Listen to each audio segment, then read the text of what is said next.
There's a quiet shift happening in modern culture, and most people don't notice it until it's too late.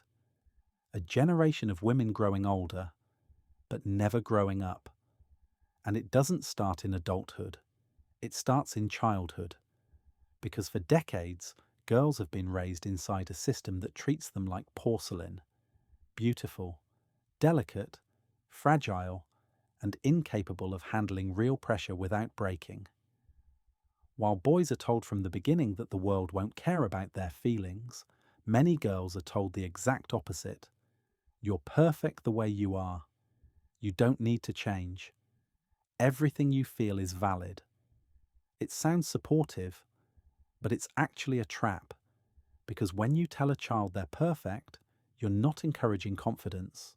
You're preventing growth. You're training them to believe that discomfort is danger, that effort is optional, and that accountability is something meant for other people. And eventually, those little girls become adults who still operate like children. Think about the difference in expectations. A boy is expected to mow the lawn, fix things, take blame, confront the world, and learn through failure. Nobody rushes to rescue him when he messes up. Nobody gives him a participation trophy for existing. He's taught early. If you want something, you handle it. But for many modern girls, every struggle is softened. Every mistake is justified. Every consequence is someone else's fault. Parents intervene, teachers accommodate, society excuses. She gets rescued, defended, protected, even from the lessons she needed to learn. So of course adulthood feels unbearable. She was never trained for it.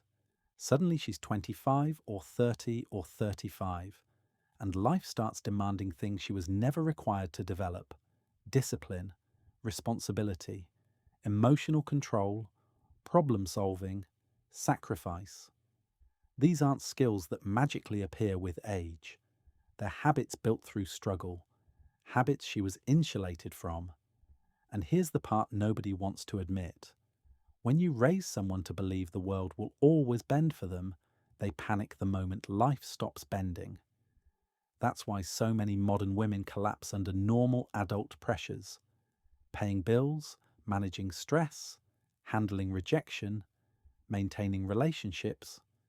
Not because they're incapable, but because they were never prepared. You can't go from being treated like a princess to suddenly functioning like a grown woman without shock. And the shock hits hard. But instead of asking, "What do I need to learn?"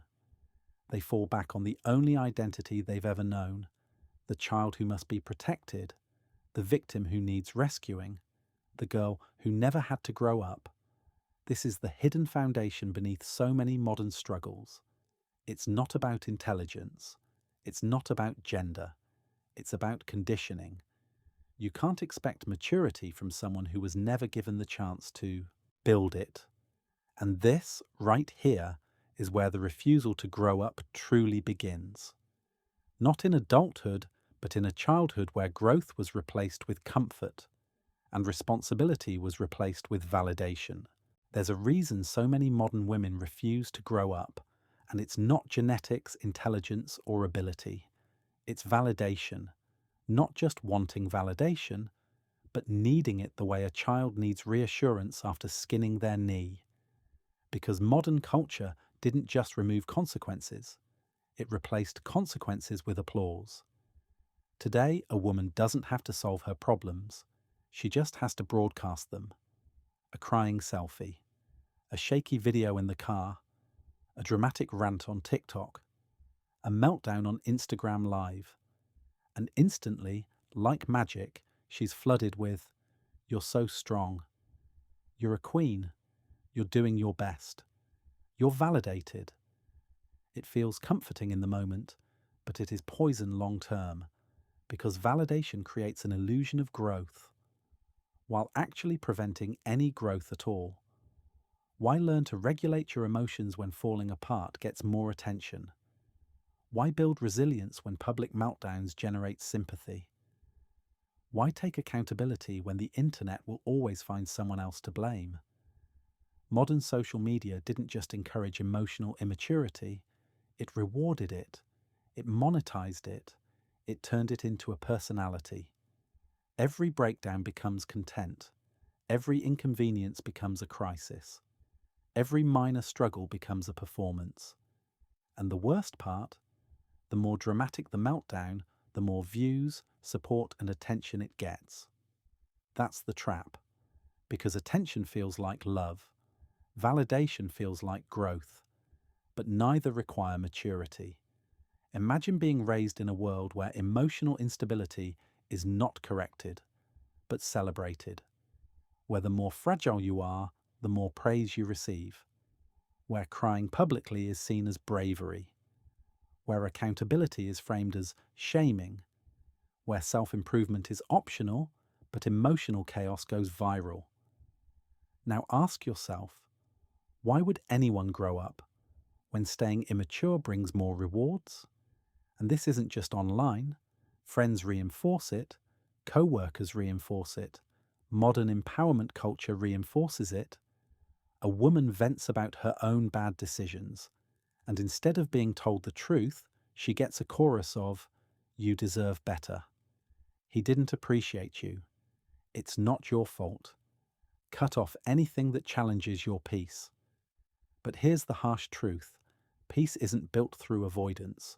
Growth isn't built through validation. Maturity isn't built through sympathy. Validation can comfort you, but it can also trap you. It freezes your emotional development at the level where the praise is highest. And for many women, the praise is highest when they act like children. That's why adulthood feels impossible, not because they're incapable, but because they're addicted to a lifestyle that rewards emotional collapse.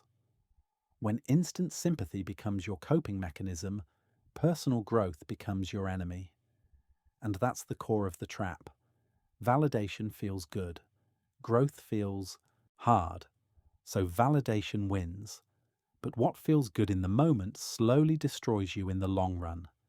This is why so many modern women stay stuck, and why so few ever break free from the childhood that never ended. There's a moment in every modern woman's life where adulthood hits her in the face, and instead of adapting, she collapses. Not because the challenge is impossible, but because she was never taught to handle it. This is the era of emotional fragility, not as a phase, but as a full-blown lifestyle. Because somewhere along the way, society convinced an entire generation that emotions aren't something you manage. They're something you perform. And the more dramatic the performance, the more justified you feel. Think about it. A flat tire, a meltdown, a late bill, a breakdown, a simple inconvenience, trauma, a disagreement, abuse. Everything becomes an emotional catastrophe because nobody ever taught them the skills required to regulate anything. For decades, girls were told they didn't need to control their emotions. The world would simply adjust around them. And now you see the result everywhere. A grown woman crying in the grocery store parking lot because daycare costs too much. Another losing it at a mechanic because her car won't be fixed right now. Someone else sobbing on camera because adulthood is stressful. None of these moments are unique. They're normal parts of life. Billions of adults handle them quietly every day. But emotional fragility turns ordinary life into unbearable pressure. Because emotional fragility isn't weakness, it's inexperience. If you never build a muscle, you can't lift weight. If you never build emotional resilience, you can't lift life. The problem is simple. Modern women mistake emotional intensity for emotional depth. They mistake breaking down for feeling deeply. They mistake chaos for authenticity. And worse, they believe expressing every emotion instantly, loudly, and publicly is healthy. It's not. It's undisciplined. When you believe every emotion must be honored, every emotion becomes a crisis. There's no pause, no reflection, no internal filter, just reaction after reaction, chaos after chaos, until even the smallest issue becomes unbearable. And here's the real danger. Fragility attracts rescue. Rescue reinforces fragility. Fragility becomes identity. Once emotional instability becomes who you are, you cling to it, because letting go would mean learning the skills you avoided your entire life. Women like this don't collapse because life is too hard. They collapse because they're emotionally untrained. They never learn to endure discomfort, never learn to self-soothe, never learn to push through stress without falling apart, never learn to pause before reacting. Emotional resilience is a learned skill, and nobody taught it. So adulthood feels like warfare. Every bad day feels like disaster. Every challenge feels like oppression. Every criticism feels like violence. This is why modern women refuse to grow up. Growing up requires emotional strength, and emotional strength requires discipline. But discipline was replaced with coddling. Resilience was replaced with validation. Reality was replaced with feelings. And now, feelings are the only tool many women have. So when life demands something more, they have nothing to give but collapse. That is the cost of emotional fragility, and the reason so many never move past it. If there's one thing that separates adults from children, it's not age, it's accountability. And this is exactly where so many modern women refuse to grow, because accountability means facing the truth. You caused some of your problems. You made choices that had consequences. You played a role in the life you now struggle with. But for a generation raised on emotional validation and social media sympathy, that truth feels like an attack. Accountability threatens the identity they've built, the identity of the victim. And once someone becomes addicted to the victim role, they'll do anything to avoid responsibility. Look at how the pattern plays out. She chooses the wrong partner. He manipulated me. She spends irresponsibly. The economy is unfair. She pushes away good men. They couldn't handle me. She has no stability. Life is harder for women. She gets overwhelmed by normal responsibilities. Society doesn't support mothers. Everything is someone else's fault, always, forever. Because as long as the problem is out there, she never has to grow in here. That's the psychological trick. Avoid accountability, avoid growth, avoid adulthood. But it gets worse. The moment you try to introduce accountability, even gently, you become the villain. Tell her she needs discipline. You're judgmental. Suggest she created some of her chaos. You're toxic. Point out the pattern repeating in her life. You're emotionally abusive. In her mind, you're not helping. You're attacking the fragile identity she's fighting to protect. And so accountability isn't just uncomfortable, it's unacceptable. Because the moment she accepts accountability, the entire narrative crumbles. No more blaming exes, no more blaming society, no more blaming circumstances, no more blaming childhood, no more blaming anyone but herself. And that is terrifying for someone who never developed resilience. See, accountability demands emotional strength. It demands maturity. It demands self-awareness. It requires her to say, I did this. I chose this. I caused this. I need to change. And that level of honesty means abandoning the comfort of victimhood, a comfort she has built her entire worldview around. But here's the truth nobody tells her. You cannot grow without accountability. You cannot mature without accountability. You cannot build a stable life without accountability. Growth requires looking your flaws directly in the face, not hiding behind hashtags, excuses, or inspirational quotes. What looks like refusing to grow up is often just refusing to take responsibility. Because once you accept responsibility, you lose the ability to blame others. And if you lose the ability to blame others, You must finally confront the one enemy you've been avoiding, yourself. That's why accountability feels like the end, but it's actually the beginning of growth, the beginning of maturity, the beginning of a real adult life. But until she chooses it, she will stay exactly where she is, old enough to be an adult, but emotionally stuck in childhood. There is a lie modern women were sold, and it sounded beautiful, empowering, even liberating. The lie was this: life should feel good, life should be easy, life should be exciting, fulfilling, and aesthetically pleasing. And anything less than that, well, that's someone else's fault. This is the fantasy of effortless life, a belief system built on curated Instagram feeds, movie romance, soft life influencers, and the delusion that adulthood should feel like a mood board. From a young age, many modern women weren't taught how life works. They were taught how life should feel: happiness over discipline, comfort over responsibility, freedom over sacrifice, aesthetics over reality.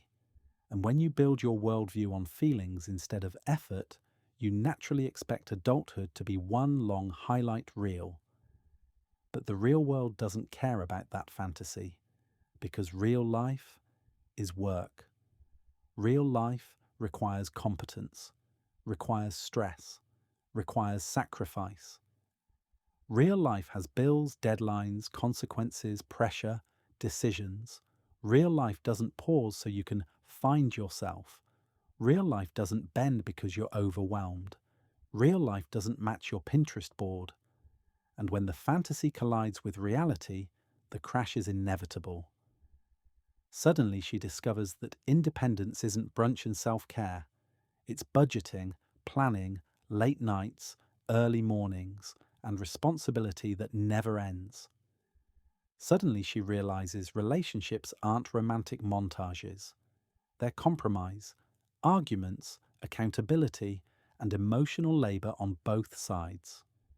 Suddenly motherhood isn't cute outfits and family photos. It's exhaustion, chaos, discipline, patience, and constant sacrifice. Suddenly adulthood isn't glamorous. It's routine. But here's the problem. If you grow up believing life should be easy, anything difficult feels unfair, and anything unfair feels unbearable. That's why so many modern women panic the moment life stops being fun. They assume something must be wrong, not with their expectations, but with the world. They blame the job for being stressful. They blame the relationship for lacking excitement. They blame motherhood for being too hard. They blame society for not supporting them enough. It never occurs to them that life is not broken. Their expectations are. See, men grow up learning the opposite. Life will be hard. Life will be demanding. If you want anything, you grind for it. But many modern women were not prepared for that reality. They were prepared for a fantasy where adulthood is comfortable, emotional, soft, and endlessly validating. So when life finally demands adulthood, they collapse. Not because they're incapable, but because they expected a staircase and got a mountain. The truth is simple. The fantasy of effortless life is the enemy of growth. The moment you expect life to be easy, you guarantee your own failure. And until they let go of the fantasy and embrace reality for what it is, they will continue refusing to grow, because maturity only begins where fantasy ends. One of the clearest signs that someone refuses to grow up is how they approach relationships. Because relationships demand maturity, and maturity demands reciprocity. But for many modern women, reciprocity isn't part of the script. They want partnership without responsibility, support without sacrifice, commitment without commitment back. They want the benefits of adulthood while still operating with the emotional framework of a teenager. And you see it everywhere. She wants a man who provides, protects, plans, and stabilizes. but she bristles at the idea of providing anything in return. She wants leadership but refuses to be led. She wants loyalty but won't give exclusivity. She wants effort but offers entitlement. It's the childlike worldview. I deserve everything because I feel like I should. And here's the problem. Children receive without giving. Adults give because they understand balance. But when someone refuses to grow up, love becomes a one-way transaction. Look at the pattern in modern dating. He's expected to pay for dates, initiate conversations, drive to her, plan everything, manage the emotional climate, and maintain interest. Her job? Show up. And even then she might still say, I didn't feel the spark. Not because he did anything wrong, but because she's conditioned to expect excitement, validation, and effort without contributing any of it herself. This entitlement becomes even clearer in long-term relationships. A man is expected to fix the car, take responsibility for finances, handle crises, absorb emotional outbursts, and stay consistent. But when he asks for something, respect, peace, loyalty, gratitude, he's suddenly the problem. Why? Because reciprocity feels like oppression to someone who's never practiced it. It gets worse. Some modern women expect men to do husband duties while they behave like single women. They want the masculine backbone of a stable partner. But they still want the freedom of independence, the attention from social media, the validation from male orbiters, and the lack of accountability that comes with modern empowerment culture. They want partnership without adulthood. They want masculinity without femininity. They want structure without sacrifice. But here's the harsh reality. You cannot receive adult love while giving childlike effort. Relationships are not built on what you want to receive. They're built on what you are willing to give. And a woman who refuses to grow up cannot give anything real. Not stability, not consistency, not accountability, not emotional regulation, not support, not reciprocity, only demands, only expectations, only entitlement. The truth is simple. A relationship without reciprocity is not a relationship. It's a dependency. And this is exactly why so many modern partnerships collapse. Because when one person refuses to grow up, the other is forced to carry the full weight of the connection. Most men eventually break under that pressure, not because they're weak, but because they're tired of being adults in a relationship where the other person insists on being a child.